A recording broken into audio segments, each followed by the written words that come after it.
네, 오늘부터 우리가 후반기 목장 모임을 시작하면서 우리 전반기 시상을 했는데요. 우리 전반기 동안 수고하신 우리 모든 목원 식구들, 특별히 목장을 위해서 섬기신 우리 목자들에게 격려의 말씀을 전합니다. 저는 오늘 이제 후반기 목장 모임을 시작하면서 다시 한번 목장 공동체의 중요성을 우리가 좀 함께 살펴보기를 원합니다. 여러분들은 교회하면 교회의 특성이 무엇이라고 생각하시나요? 다시 말해서 교회하면 어떤 것이 가장 머릿속에 떠오르나요? 우리는 흔히 교회하면 어떤 교회의 크기나 교회의 화려함, 아니면 어떤 교회가 갖고 있는 프로그램, 또 더 나아가서는 어떤 그 교회의 목사님의 유명함을 생각합니다. 그러나 교회의 가장 큰 특성은 뭐냐면 거룩함과 하나됨입니다. 그래서 교회는요, 세속주의와 세상의 가치화하는 틀은 하나님의 거룩성, 구별됨이 있어야 됩니다. 그와 동시에 또 다른 중요한 특성은 하나됨입니다. 이 하나됨은 삼위일체 되신 하나님의 속성을 잘 드러내는 것으로서 하나님께서는요, 우리에게 성경을 통해서 하나됨에 대해서 많이 강조하고 계십니다. 그런 전에서 오늘 우리가 함께 보았던 본문 4절부터 6절에 보게 되면은 하나됨의 목록들이 쭉 나와 있는데요. 우리 다시 한번 4절부터 6절의 말씀을 함께 읽도록 하겠습니다. 몸이 하나요 성령도 한 분이시니 이와 같이 너희가 부르심의 한 소망 안에서 부르심을 받았느니라. 주도 한 분이시요 믿음도 하나요 침례도 하나요 하나님도 한 분이시니 곧 만유의 아버지시라. 만유 위에 계시고 만유를 통일하시고 만유 가운데 계시도다. 네, 지금 읽은 본문에 보게 되면 7가지의 하나됨의 목록들이 나오는데요. 먼저는 우리 몸이 하나라는 것이죠. 그렇죠? 이게 손과 발이 따로 있는 것이 아니라 몸이 하나이죠. 그러면서 성령님이 한 분이라고 말씀하십니다. 또 우리의 소망 역시도 한 가지 소망을 가지고 있다고 얘기합니다. 또 당연히 우리가 믿고 있는 주님도 한 분이시고요. 또한 믿음도 하나요, 또 우리가 침례도 하나라고 얘기합니다. 그리고 하나님도 한 분이라고 말씀하고 있습니다. 이 하나라는 것은요, 같은 일치라는 의미를 갖고 있는데요. 우리 예수님과 성령님, 또 하나님께서는 같이 일치하시죠. 그래서 그것을 신학적으로 삼위일체 하나님이라고 합니다. 좀 어려운 말이지만 하나님께서는 독특한 각각의 인격이 있으시지만 동일한 분이시라는 것이죠. 그렇다면 오늘의 본문에서 이 하나됨의 목록을 왜 이렇게 강조했을까요? 그것은 하나됨은 너무나 중요한 성품이지만 이에 반해서 우리들이 특별히 교회가 하나 되는 것은 쉽지 않기 때문에 하나됨의 목록들을 강조한 것입니다. 오늘 우리가 보고 있는 에베소는 그 당시에 소아시아의 수도였습니다. 수도일 뿐만 아니라 항구 도시였는데 굉장히 큰 항구 도시였어요. 그러니까 그곳에 많은 사람들이 모였습니다. 다양한 사람들이 있었어요. 무엇보다 이 에베소 교회는 이방인들과 유대인으로 구성된 교회였습니다. 다른 인종 가운데 있다 보니까 당연히 그들 안에서는 하나됨이 쉽지가 않았어요. 그렇기 때문에 오늘 에베소서를 기록하고 있는 사도 바울은 이 하나됨의 목록들을 쭉 열거하면서 우리 하나님이 한 분이신 것처럼, 또한 우리가 믿는 믿음도 하나고 우리가 받는 침례도 하나인 것처럼 우리 교회 공동체가 하나 돼야 한다라고 강조를 하는 것입니다. 그러나 여러분들, 하나 된다는 것이 쉽지가 않죠. 심지어는 육신으로 맺어진 가족도 하나 되는 게 쉽지가 않습니다. 그래서 이 가족 간의 하나됨이 얼마나 어려웠으면 유명한 일본의 배우인 기타노 다케시는 이런 말을 했습니다. 가족은 누가 보지 않으면 내다버리고 싶은 존재다. 공감이 되지 않습니까? 누가 좀 안 보면 살짝 좀 이렇게 내다버리고 싶고 부인하고 싶은 게 가족이라는 것이에요. 어떻게 보면 가족은 가장 사랑을 받고 가장 그 돌봄을 받는 것이지만 원치 않게 상처를 주고받으면서 어느 때는 진짜 좀 가족이 없었으면 좋겠다라고 생각하는 청년들이 요즘 시대에 많이 있습니다. 그러다 보니까 요즘 청년 세대 가운데 결혼에 대한 소망을 두지 않는다고 하는 거예요. 우리 부모님이 사는 모습을 보니까 굳이 내가 결혼하고 싶지 않다라고 얘기하는 것을 볼 수가 있습니다. 여러분, 육신의 가족도 이렇게 힘든데 교회는 어떨까요? 우리가 신앙의 이름으로 모여서 영적 가족이라고 하지만 어떻게 보면 세상적으로 본다면 경계선을 긋고 함께하지 않을 사람과 하나가 된다는 것이 쉽지가 않습니다. 솔직히 말해서 우리가 교회 영적 가족이라고 하지만, 내가 교회 나왔기 때문에 갑자기 나를 영적 가족이라고 부르지만 우리가 피 한 방울 섞이지 않았지 않습니까? 또 기질과 성격이 다 다르고요, 성장 환경도 다르고 또 배움도 다르고, 그로 인해서 가치관이 다릅니다. 근데 이런 사람들이 하나가 된다는 것이 너무나 어렵지만, 근데 이게 신비입니다. 오히려 교회 나오는 사람들은 힘들게 자기가 벌었던 것을 11조를 비롯해서 헌금을 드리고, 또한 같이 이 하나됨을 이루어가는 것은 어떻게 보면 세상의 논리와 가치로는 이해할 수 없는 교회가 갖고 있는 놀라운 신비입니다. 그래서 여러분들, 왜 이것이 가능합니까? 바로 교회는 예수 그리스도의 핏감으로 세우신 주님의 몸이기 때문에 가능합니다. 그리고 이제 우리 눈에 보이진 않지만 이 시간에도 성령 하나님이 우리 구원받은 각 사람 가운데 내주하셔서 우리로 하여금 하나 될 수 있도록 역사하여 주십니다. 그렇기 때문에 이 교회는요, 하나님의 놀라운 하나됨의 신비일 뿐만 아니라, 어떻게 보면 저 사람은 가망이 없고 소망이 없는 사람일지라도 그 공동체 안에서 함께 머물면서 변화되는 것을 볼 수가 있어요. 그리고 변화될 뿐만 아니라 그 사람들이 함께 모여서 구원의 역사를 이뤄가고 있습니다.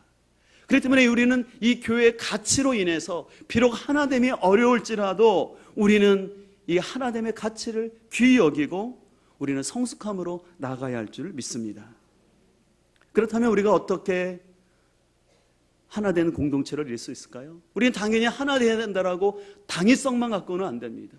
그래서 오늘 본문에서 사도 바울은 우리가 어떻게 하나 되어야 될지를 구체적으로 얘기하고 있는데요, 먼저 4장 1절은 이렇게 시작합니다. 그러므로 라고 있어요. 그러므로라는 것은 앞에 1장부터 3장까지 얘기했던 것을 받는 기반으로 하는 건데, 시간 관계상 설명을 하지 않겠지만 사도 바울은 이 교회는 하나님의 놀라운 신비라는 것입니다. 그래서 이 교회를 통해서 만유를 통일하시고 이방인과 유대인과 하나 되게 하시는 하나님의 놀라운 신비가 있다고, 그래서 구원의 은혜에 대해서 쭉 설명했습니다. 이제 그 설명을 기반으로 하여서 주 안에서 갇힌, 지금 사도 바울은 감옥에 갇혀 있어요. 그러면서 내가 너희를 권하노니 너희가 부르심을 받은 일에 합당하게 행하라고 말하고 있습니다. 그래서 우리가 구원받은 우리들이, 부르심 받은 우리들이 합당하게 해야 될 것이 있는데, 그것은 바로 하나됨이라는 것입니다. 그럼 어떻게 하나 될 수 있을까? 그것은 바로 2절에서 하나됨을 위한 성품들을 사도 바울은 얘기하고 있습니다. 우리 2절을 같이 한번 읽도록 하겠습니다. 모든 과 온유한 오래 참음으로 사랑 가운데서 서로 용납하고. 오늘 2절에는 4가지의 성품이 나오는데요, 먼저 겸손과 온유는 어떤 개인적인 내적인 특성이라고 말할 수 있고요, 오래 참음과 용납은 다른 사람을 대하는 성품인데요, 그래서 오늘 이 시간에는 이 4가지 성품을 통해서 우리가 어떻게 하나됨을 이룰 수 있을지 함께 살펴보고자 하는데, 먼저 이 겸손이라는 것은 뭐냐면 마음의 낮음이라는 뜻으로서 자신의 부족함을 깨닫고 다른 사람을 나보다 낮게 여기는 것이 겸손입니다. 근데 그 당시 문화에서는요, 이 겸손이라는 이 헬라어 단어를 아주 부정적으로 사용했어요. 로마 사회에서는요, 이 겸손이라는 단어를 어떤 비굴한 태도나 품위를 떨어뜨리는 행동을 가리키는데 사용했습니다. 그렇기 때문에 다른 사람을 칭찬하거나 인정할 때 겸손하다라는 단어를 사용하지 않았어요. 오히려 굴욕적이고 굽실거리는 노예들에게 표현할 때 이 단어를 사용했습니다. 그러나 성경에서는요, 긍정적으로 겸손을 묘사하면서, 그래서 하나님께서는 겸손한 자에게 은혜를 주신다라는 말씀을 하고 계십니다. 이에 반해서 하나님께서 교만한 자들에게는 하나님이 심판한다고 말씀하고 있어요. 우리가 지난 주간 에스겔서 28장부터 32장까지를 큐티를 했는데, 여러분들 큐티 하신 분 아시겠지만 28장에 나오는 두로 왕이 심판받은 이유, 그리고 29장에 나온 애굽의 바로 왕이 심판받은 공통적인 특징은 뭐냐면 그들이 교만함이었어요. 두로 왕은 자신이 신이라고 생각했어요. 자신들이 해상무용으로 부를 추구하자, 부를 이루자 내가 신이라고 얘기했습니다. 또 애굽의 바로 왕은 자신이 나일강을 만들었고 그 나일강의 홍수를 통제할 수 있는 자신이야말로 위대한 존재라고 교만했습니다. 그러나 아시는 것처럼 그렇게 교만했던 그들을 향해서 하나님은 추상 같은 심판을 내리셨음을 우리가 알 수가 있습니다. 오늘도 하나님을 경외하지 않는 세상은요, 겸손한 사람들을 무시하려고 합니다. 그리고 자신의 힘, 자신의 경험, 자신의 지식을 자랑하면서 그에 합당하지 않는 대우를 하면 분노를 하는 것을 볼 수가 있습니다.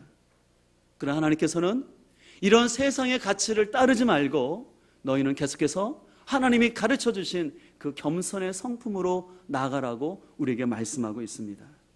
여러분들 기억해야 될 것은 겸손은 하나님의 성품이지만 교만은 사단의 성품입니다. 여러분, 사단의 특징은 분열이거든요.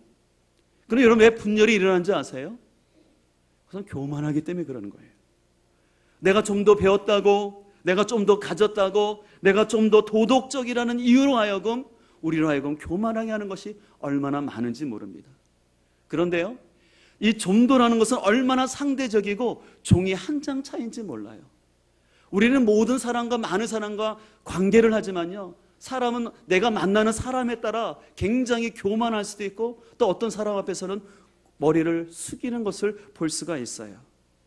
그래서 어떤 사람은요, 자기보다 힘이 센 사람 앞에서는 그냥 고개를 숙이고 아부를 하고, 자기보다 조금만 약한 사람이 있으면 무시를 하고 하대하는 것을 볼 수가 있어요. 그러나 정직하게 자기를 보는 사람은요, 이 겸손한 사람을 자신을 정직하게 보기 때문에 누구를 대하든지 간에 동일한 모습으로 살아가죠. 무엇보다 지금 내가 누리고 있고 이룬 것은 다 하나님의 은혜라는 사실을 아는 것이죠. 그래서 내가 이만큼 사는 것도 우리의 부모님의 희생과 또 배우자의 희생이 있었기 때문에 내가 이렇게 살고 있다라고 고백하게 되는 것이죠. 내가 이렇게 평안을 누리는 것도 교회 공동체의 사랑과 또 지도자의 돌봄이 있음으로 인하여 늘 감사한 마음을 갖습니다. 또 우리가 이렇게 좀 잘 사는 것도 이 나라가 있기 때문이고, 또한 이 나라를 지키기 위해서 많은 선열들이 헌신했기 때문에, 희생했기 때문에 이것이 주어진 줄 알고 감사한 마음을 가질 수 있습니다. 그래서 이런 마음을 가진 사람들은요, 다른 사람을 대할 때, 특별히 자신보다 힘이 없고 연약한 사람을 대할 때 함부로 대하지 아니하고 겸손으로 하나됨을 이룬다라는 것입니다. 소망하는 것은 우리가 후반기 목장 모임을 시작하면서 우리들 안에 이 겸손의 마음이 가득하기를 소망합니다. 두 번째로 온유를 얘기를 하는데요, 이 온유는 겸손과 아주 짝을 잘 이루는 단어입니다. 어떻게 보면 겸손 없이는 온유함을 이룰 수가 없습니다. 이 온유라는 뜻은요, 겸손, 정중함, 사려 기품이라는 뜻이 있는데 흔히 두 가지 의미로 사용되었어요. 첫 번째는 중용을 뜻하는 것으로서 어느 것에도 치우치지 않는, 그래서 극단적인 언행을 상가하는 것입니다. 또 한 가지는 자신의 생각과 본능의 욕구를 스스로 자제하는 것으로서 자신의 권리를 내세우지 않는 것이 온유한 사람입니다. 어떻게 보면 오늘 우리 시대 가운데, 특별히 어떻게 보면 우리 정치권 가운데 이 온유가 너무나 많이 필요한 것 같습니다. 우리는 너무나 진영 논리에 빠져서 극단적인 말들을 너무 많이 함으로 인해서 우리 사회가 너무 건강하지 못하고 정서적으로 참 많이 피폐되어 있는 상황을 볼 때 참 우리는 안타까운 마음을 가지고, 우리 믿는 사람들은요, 어떤 진영 논리 가운데 있어서 극단적인 표현들을 하지 아니하고 이런 중용의 태도가 무엇보다 우리 그리스도인들에게 필요한 줄 믿습니다. 그래서 성경의 말씀대로 좌로나 우로나 치우치지 아니하고 자신의 권리를 내세우지 않는 것이 온유한 사람이라는 것입니다. 특별히 여러분들, 원래 온유라는 것은 길들여진 짐승에게 사용되었어요. 예를 들어서 야생마가 있었어요. 아주 힘이 세고 날렵한 야생마가 있었는데 그 야생마가 길들여졌을 때 온유라는 것입니다. 그래서 온유라는 것은요, 힘이 없거나 나약한 존재에게 쓰는 게 아니에요. 원래는 힘이 있고 빠르고 강력한 사람인데 그것이 잘 다스려진 사람. 그래서 이 온유라는 것은 뭐냐면 강한 자기 힘을 조절하여서 부드럽게 사용할 때 온유라고 표현하는 것입니다. 특별히 온유라는 단어는요, 지도력을 발휘하는 사람들에게 꼭 필요한 덕성입니다. 교회 지도자나 또 아니면 직장에서 또 사회에서 가정 안에서 힘을 갖고 있는 지도자들이 이 온유의 마음을 가지고 자신의 힘을 잘 조절해서 부드럽게 사용해야지 온유가 드러날 수 있다는 거예요. 만약에 온유가 없는 지도자가 그가 가진 힘과 권력의 이름을 가지고 날카로운 칼을 휘두르게 되면은 그 주변 사람들이 본의 아니게 상처를 받을 수 있다는 것입니다. 그렇기 때문에 겸손과 온유는 아주 잘 어울리는 한 쌍으로서요. 겸손은요, 자신 안에는 많은 장점이 있음에도 불구하고 겸손한 거예요. 온유한 사람은 자신에게 힘이 있음에도 불구하고 그 힘을 함부로 사용하지 아니하고 그 권리를 주장하지 아니하고 부드럽게 사용하는 것입니다. 그래서 예수님께서는 마태복음 11장 29절에서 이렇게 말씀하셨어요. 나는 온유하고 겸손하니 내게 와서 배우라. 그래서 여러분, 겸손과 온유는 예수님의 성품입니다. 저는 우리가 후반기 목장 모임을 시작하면서 이 겸손과 온유함으로 우리가 목장 가운데 임할 수 있기를 소망합니다. 뒤어서 오래 참음과 용납의 성품이 나오는데요, 오래 참음이라는 것은 일반적으로 어떤 고통과 불행을 꾸준히 참는 것을 의미하는데, 오늘 본문에서는 이보다는 다른 사람에 의해서 해를 받았을 때 보복하기를 더디할 때 오래 참음이라고 말하고 있습니다. 마치 하나님께서 우리 죄인된 우리를 향해서 오래 참으시고 그 심판을 더디하신 것처럼 우리가 서로를 향하여서 더디하는 것입니다. 특별히 오래 참음은요, 우리가 교회 안에서뿐만 아니라 사회생활, 직장생활하면서 많이 필요한 성품입니다. 왜냐하면 우리 믿는 사람들이 직장생활을 하다 보면은 우리를 참 화나게 하는 때가 많이 있어요. 우리가 신앙인이라는 것을 알므로 그것을 이용해서 오히려 우리에게 참 많은 손해를 끼치게 하고 억울하게 하고 속상하게 하는 일들이 많이 있습니다. 그러다 보면은 우리 마음속에는 내가 보복까지는 아니지만 내가 상대방의 허물을 자꾸 뒤에서 얘기하고 흉을 보려는 모습이 나타날 수 있어요. 그러나 어떤 사람을 향해서 내가 보복하거나 그 사람에게 대갚아 주려는 마음은 하나님의 마음이 아니라는 것입니다. 오히려 이럴수록 우리 믿는 사람들이 가져야 될 것은 뭐냐면 반대의 정신을 가지고 섬기면서 여호와의 날을 기다리는 것이에요. 우리 지난주 큐티하면서 여호와의 날이 나왔지만 여호와의 날이라는 것은 뭐냐면 하나님께서 기억하시고 마지막 날 심판과 함께 보상해 주는 날이에요. 그래서 내가 이 땅 가운데 많은 환난과 억울함을 당했지만 내가 보복하지 아니하고 내가 주님처럼 견디며 살았을 때, 여호와의 날이 됐을 때 우리의 그 인내를 하나님 기억하셨다가 보상해 준다라는 것입니다. 그래서 여러분들, 혹시 여러분들이 직장생활 가운데 누구를 향해서 보복하고 싶고 안 갚아주고 싶은 마음이 있을 때 힘들지만 여러분들의 복수의 칼을 빼지 마시고 계속 담아 두십시오. 그것이 나를 지키는 길인 줄 믿습니다. 그리고 마지막 날 하나님께서 여러분의 그 인내를 아시고 여러분들에게 적절한 보상을 해줄 줄 믿습니다. 베드로후서는 그래서 3장 8절에서 이렇게 말합니다. 사랑하는 자들아, 주께는 하루가 천년 같고 천년이 하루 같다는 이 한 가지를 잊지 말라. 주의 약속은 어떤 이들이 더디다고 생각하는 것 같이 더딘 것이 아니라 오직 주께서는 너희를 대하여 오래 참으사라고 말하면서 아무도 멸망하지 아니하고 다 회개하기를 이르신다고 말씀하고 있습니다. 우리가 구원받은 것은 하나님의 오래 참으셨기 때문에 우리에게 구원이 이루어진 줄 믿습니다. 그렇기 때문에 14절에 이렇게 말합니다. 그러므로 사랑하는 자들아, 내가 이것을 바라보노니 주 앞에서 점도 없고 흠 없이 평강 가운데 나타나기를 힘쓰라는 거예요. 내가 보복하고 내가 칼을 휘둘리면요, 내 안에 평강과 흠이 나타날 수밖에 없어요. 내가 보복하면 내 안에 평강이 없어져요. 그리고 내 흠이 생겨요. 근데 그거 하나님께 맡기라는 것이에요. 그리고 15절을 말합니다. 또 우리 주의 오래 참음이 구원이 될 줄을 여기노라. 그렇습니다. 우리가 목장 가운데서요, 나를 힘들게 하고 부딪히게 하는 사람이 있을 텐데 그 사람을 향해서 내가 온전히 인내하고 기다릴 때 하나님께서 이루시는 구원의 역사, 그리고 마지막 날 하나님께서 나의 그 기다림을 기억하시고 하나님 갚아줄 줄 믿습니다. 마지막 네 번째로 용납할 것을 가르치고 있습니다. 이 용납이라는 것은 포용력을 가지고 깊이 생각하다 견디다라고 했어요. 근데 용납이라는 단어가 헬라어 그 동사를 보면 중간태로 되어 있는데, 중간태라는 것은 뭐냐면 스스로 어떤 일을 계속해서 한다라는 것이에요. 그래서 내가 어떤 상황 속에서 스스로 어떤 사람을 그냥 용납해 주기를 스스로 애쓰는 거예요. 그래서 의도적으로 다른 사람을 용납해 주려고 행하는 것입니다. 그렇다면 우리가 왜 다른 사람을 의도적으로 용납을 자꾸 해줘야 됩니까?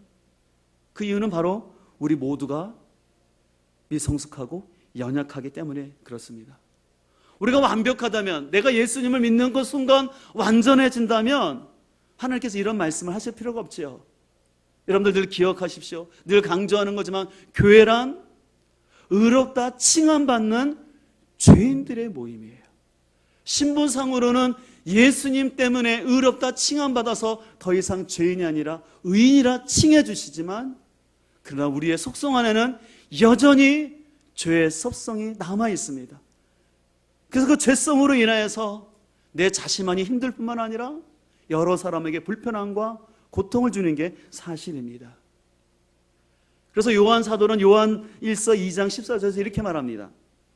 아비들아, 내가 너희에게 쓴 것은 너희가 아버지를 알았으며, 아비들아, 내가 너희에게 쓴 것은 너희가 태초부터 계신 이를 알았으며, 청년들아, 내가 너희에게 쓴 것은 이라고 말하면서 그 교회 공동체 안에는 아이와 같은 사람, 청년과 같은 사람, 아비와 같은 사람이 있다고 얘기해요. 근데 여기서 말하는 것은 이 세 사람의 분류들은 뭐냐면 생물학적인 나이가 아니라 영적인 성숙도를 말하는 것이에요. 같은 교회에서 같은 말씀으로 신앙생활을 했음에도 불구하고 어떤 사람은 계속해서 그 신앙의 성숙함이 나타나는 사람이 있는가 하면은, 어떤 사람은 교회를 오래 다녔고 심지어는 직분이 많이 높음에도 불구하고 미성숙한 사람이 있다는 것이에요. 우리가 흔히 성숙한 사람과 미성숙한 사람을 구분할 때 아이와 같다고 얘기하지 않습니까? 여러분, 아이의 특징은 무엇입니까? 아이는 자기밖에 모르는 거죠. 다시 말해서 자기 중심성이에요. 그래서 여러분들 교회 생활하면서 잘 이해할 것은 뭐냐면, 여러분들보다 교회를 오래 다녔다고 해서 또 여러분보다 직분이 높다고 해서 실은 성숙한 것은 아니에요. 만약에 교회 다닌 연수나 직분에 따라 비례해서 성숙하다 그러면 우리가 교회에서 상처받을 일이 없겠죠. 그러나 우리가 상처받는 이유는 뭡니까? 나보다 훨씬 신앙생활을 오래 하셨고 나보다 훨씬 직분이 높은 분들인데 미성숙한 모습이 나타난다라는 것이에요. 어른이지만 어른 같은 행동을 하는 것이 아니라 늘 자기중심적에서 생각하는 거죠. 그래서 우리가 그런 사람들을 adult child, 성인아이라고 표현하는 거예요. 겉은 어른인데 그 마음속은 자기밖에 모르는, 자기중심적으로만 생각하는 그 성인아이들로 인해서 실은 목장하니 어렵고 교회가 힘들어지는 것을 볼 수가 있어요. 여기서 중요한 것을 깨달아야 하는데요, 그렇다고 해서 결코 왜 저분은 나보다 교회를 오래 다녔고 나보다 직분이 많은데 왜 이렇게 저 사람은 미성숙하냐라고 내가 판단할 필요가 없는 거예요. 정죄할 필요가 없어요. 왜냐하면 우리 모두가 다 연약한 사람이기 때문에 그런 거예요. 어떻게 보면 여러분, 그런 사람들을 우리는 더 불쌍히 여겨야 되는 거예요. 아, 저 사람 안에 얼마나 성인 아이가, 어린 시절부터 사랑받지 못한 그 아이가 있으면, 얼마나 눌림받았다면, 얼마나 눌림과 그 제대로 사랑받지 못하고 돌봄받지 못했기 때문에 저 나이가 됐음에도 불구하고 그렇게 자기중심적으로만 자기만 생각하는 어린아이가 모습일까? 우리는 오히려 안타까운 마음을 가지고 바라봐야 합니다. 무엇보다 우리가 그 상대의 미성숙과 연약함을 기다려주고 용납해야지만 그 사람도 변할 뿐만 아니라 나도 변하고 성숙할 수가 있습니다. 혹이라도 내가 어떤 상대가 미성숙하다고 해서 여러분들이 선을 걷버리면요, 그 선을 그면 그을수록 나는 외딴 섬에 홀로 고립된다는 것입니다. 그래서 오늘 사도 바울은 너희가 용납을 하되 한 가지 조건을 내물었어요. 무조건 용납할 것이 아니라 사랑 가운데서 서로 용납하라는 것이에요. 일방적인 게 아니라 서로 용납해야 되는데 사랑 가운데 하라는 것입니다. 왜 사랑 가운데 용납해야 될까요? 만약에 사랑이 없이 그저 용납만 하게 되면 내 안에 피해의식이 생길 수 있고요, 그리고 어느 한 순간이 되면 인계치에 추스라 다다르게 되면 내가 폭발할 수 있기 때문에 무조건 용납을 그냥 하는 것이 아니라 주님의 그 사랑을 가지고 사랑 가운데 용납하라는 것입니다. 그래서 저는 용납을 이렇게 표현하고 싶습니다. 그것은 상대를 향해서 잉크를 해주는 거라. 제가 우리 가정사역할 때 많이 얘기하죠. 서로가 부부를 향해서 잉크를 해주는 거죠. 그래서 우리 가정사역할 때 이런 말이 있습니다. 결혼 전에는 두 눈을 번쩍 떠라. 그러나 결혼 후에는 한쪽 눈을 감아라. 한쪽 눈을 감는 게 뭐예요? 잉크잖아요. 근데 점점 우리는 거꾸로 하죠. 결혼 전에는 사랑의 눈물로 두 눈을 깍 감았다가 결혼과 동시에 눈이 번쩍 떠져가지고 이제 지적질의 은사가 나타나는 거죠. 막 이런 거. 그러나 여러분들 결혼 생활을 해보셔서 아시겠지만 아내가 남편에게 잔소리한다고 남편이 아내에게 화난다고 그 아내의 성품이 변하던가요? 안 변해요. 다 경험하셨죠? 그래서 어느 부분은 내가 한쪽 눈 감아주고 용납해주는 게 필요한 거예요. 내가 그거 안 감아주고 계속 눈 부릅뜨고 있으면요, 내 눈만 아프고요, 내 마음은 상처가 돼요. 우리 특별히 아내들이 남편들에게 속상한 것 중에 하나가 좀 양발을 벗어놓으면 좀 세탁기까지는 안 가더라도 좀 그대로 놨으면 좋겠는데 꼭 돌돌 말아놨죠. 그렇게 얘기해도 안 들어요. 또 남편들은 어떻습니까? 제발 약속 시간 좀 잘 지키자. 그래서 미리미리 시간을 얘기했음에도 불구하고 언제나 변함없이 동일하게 늦습니다. 그래서 남편으로 하여금 가격 운전자가 만듭니다. 그래서 막 분노하게 하죠. 근데 그건 어쩔 수 없는 부분인 것 같아요. 근데 어느 부분은 용납을 해줘야 된다는 거예요. 여러분들 교회 안에서 신앙생활 하다 보면은 이제 오래 하다 보면은 서로 알게 되잖아요. 그러면 그 부분에서는 여러분들이 용납하고 지나가지, 그것을 내가 계속해서 잔소리한다고 뭐라고 한데서 변화되는 건 아닌 것 같아요. 여러분, 그렇다고 해서 그 사람이 하나님 말씀에서 잘못된 것을 고치는 것을 우리가 포기하지 말라는 건 아니에요. 분명히 말씀에 위배되고 잘못된 것은 가르쳐야 됩니다. 그러나 어떤 그분의 습성과 관련된 부분이면은 용납을 해줘야 한다는 것이죠. 실은 부부도 그런 것 같아요. 용납했기 때문에 우리가 요즘 이렇게 앉아 있는 것이지, 만약에 여러분들 부부간에 용납하지 않았다면 어떻게 보면 이 시간에 앉아 있을 부부가 없지 않습니까? 요즘 흔히 연예인들이 그런 얘기하지 않습니까? 서로 성격 차이 때문에, 권태기 때문에 갈라진다. 근데 결국은 용납하기 싫다라는 거예요. 내 기준대로 계속해서 보겠다라는 거예요. 목장도 마찬가지인 것 같습니다. 목장 안에서 결코 완벽한 사람은 없어요. 우리는 서로 부족하기 때문에 계속해서 용납을 실천해야 됩니다. 그래서 오늘 3절은 이렇게 말합니다. 평안에 매는 줄로 성령이 하나 되게 하신 것을 힘써 지키라는 거예요. 여러분, 왜 힘써 지키라고 했을까요?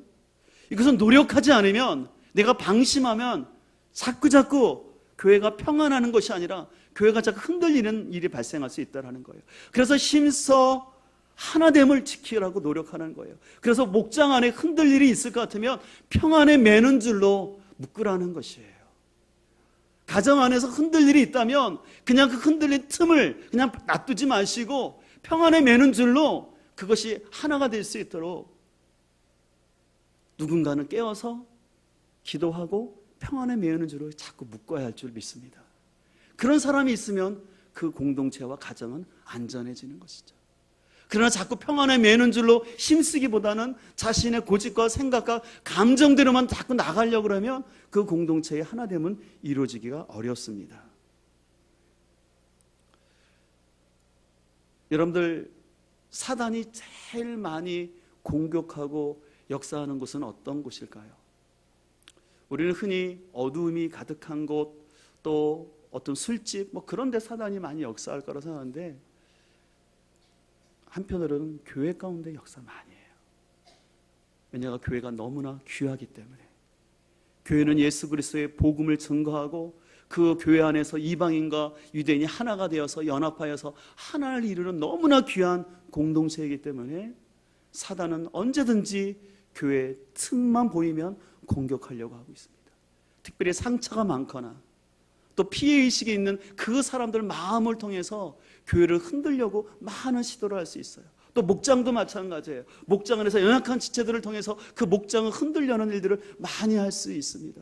그렇기 때문에 우리는 더욱더 이 하나됨을 위해서 평안에 매는 줄로 우리 목장을 매고 또한 평안에 매는 줄로 공동체의 하나됨을 힘쓰며 나가야 합니다. 그래서 이 평안을 이루는 것이 하나님의 뜻이라는 것이죠. 제가 2009년도에 제주열방대학에서 DTS 훈련을 받았는데 참 너무 좋은 시간이었지만 한편으로는 좀 힘든 부분이 있었어요. 왜냐하면 그 DTS는 전국에서 다양한 사람들이 옵니다. 또 다양한 직분들이 다 오는데 모든 직분들을 다 내려놓고 형제 자매로만 부르는 거예요. 그러다 보면 그 안에서 얼마나 뜻하지 않는 관계 싸움이 있는지 몰라요.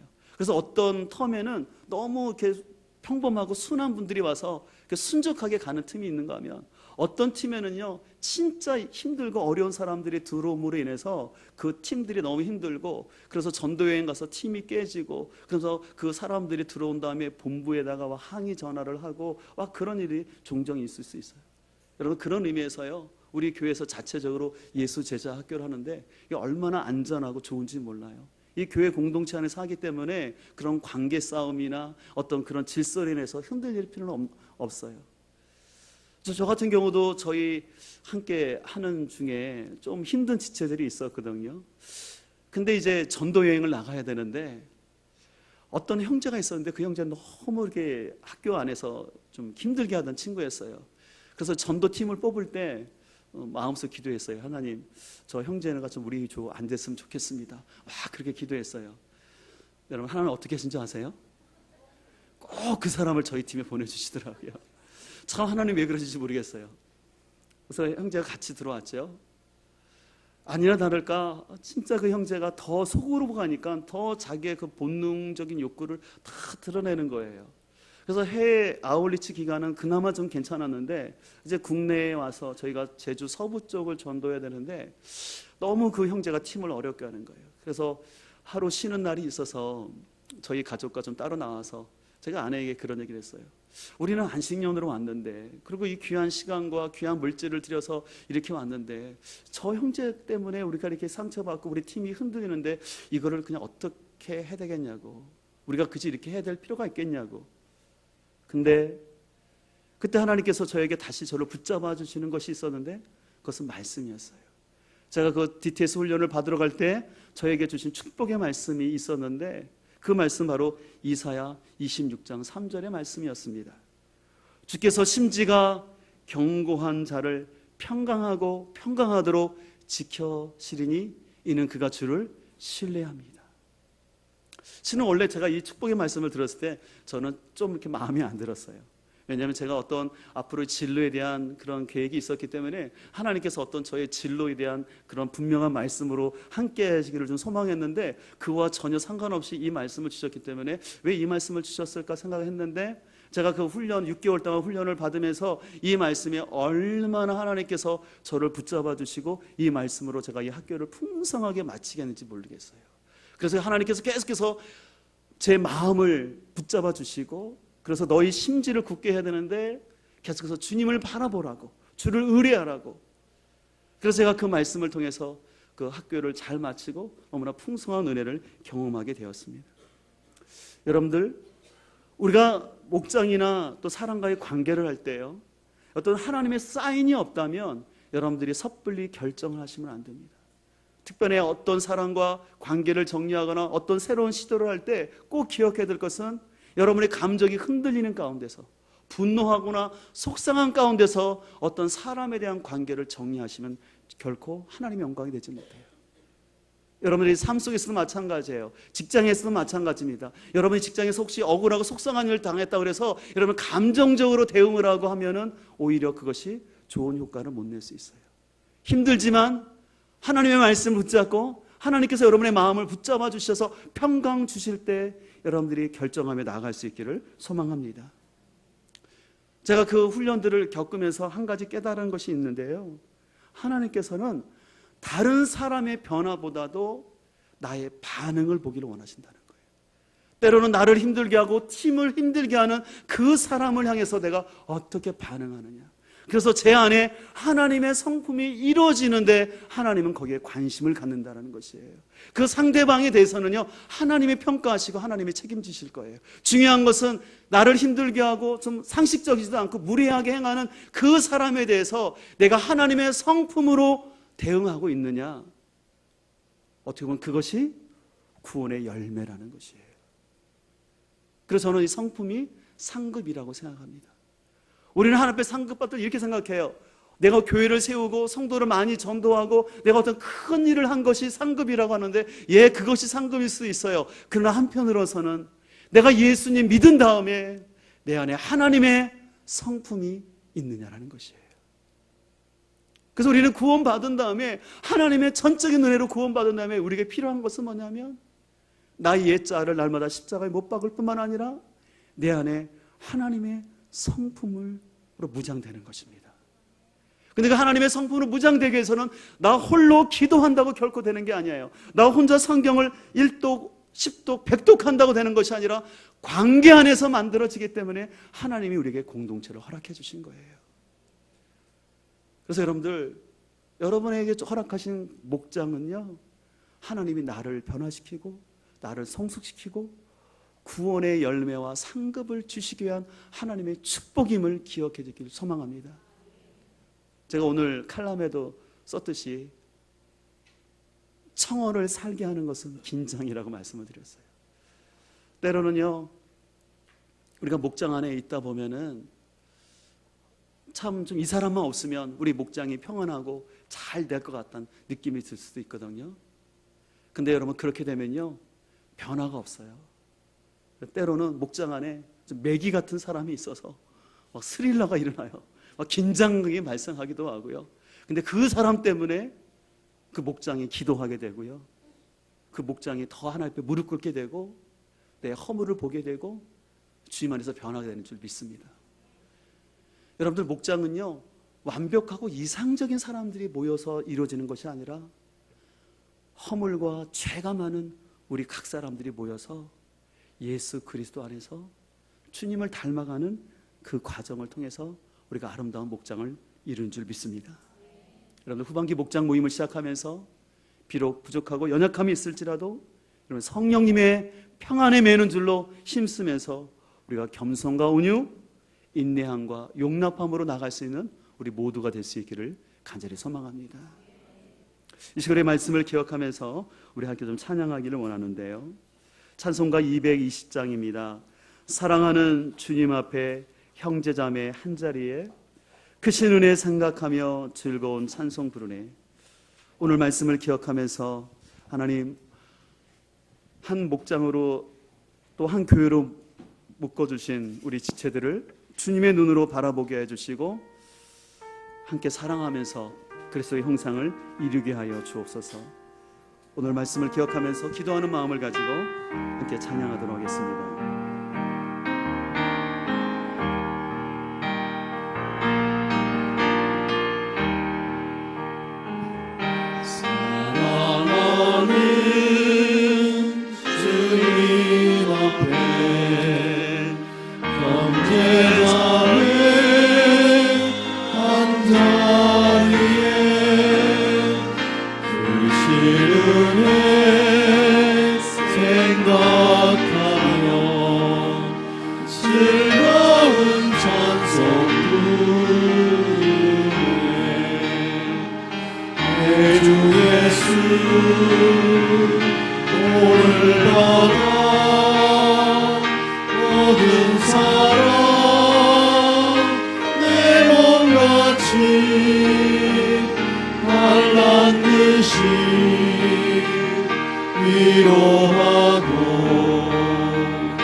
사랑하는 주 예수, 사랑하는 주님, 같은 주로 섬깁니다. 같은 주로 섬기나니 한 피 바다 한 몸 이룬 형제여 친구들이여.